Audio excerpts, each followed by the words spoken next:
In 2014, owing to an anti-constitutional coup d'etat supported and sponsored by the US and the EU,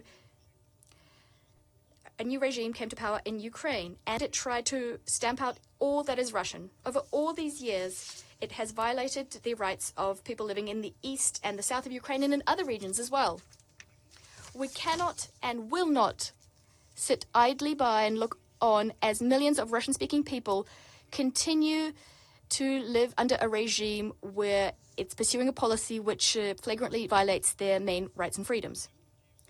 If the authorities in Kiev, neo-Nazi authorities, think that they can achieve an end to the military hostilities and at the same time maintain the system of repression and discrimination vis-a-vis a significant portion of its own population in Ukraine, well then they're deeply mistaken. Maintaining the status quo means that knowingly ignoring norms of international law and the UN Charter. Article 1 of the Charter clearly states that we must respect human rights irrespective of their language, race, sex, or religion. Today, in Ukraine, we see the exact opposite. In practice, the Russian-speaking population is being persecuted. The canonical Ukrainian Orthodox Church is seeing restrictions placed on its activities, and there are other flagrant violations of the rights of national minorities. Thus, we call on our European colleagues who've been so actively defending democratic values to demand for Kiev to abolish discriminatory laws which are directly at odds with international law. This would be an opportunity to really put your position to the test. For now, we've heard all sorts of pronouncements about human rights, but we haven't seen a single instance of real steps being taken to protect the rights of millions of people. Their rights are being systematically violated in Ukraine as we speak.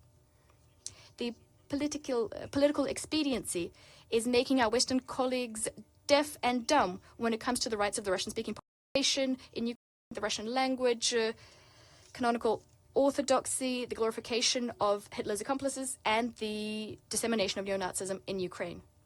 If you really do want lasting and sustainable peace in Ukraine, the current situation cannot continue.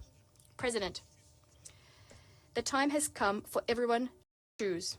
We did this back in 2022. And we won't leave Russian people to their own devices. If we need, we will continue fighting for as long as necessary, if that's necessary. No threats to our borders, no anti-Russian, neo-Nazi education in neighboring countries. We won't allow for any of that to happen.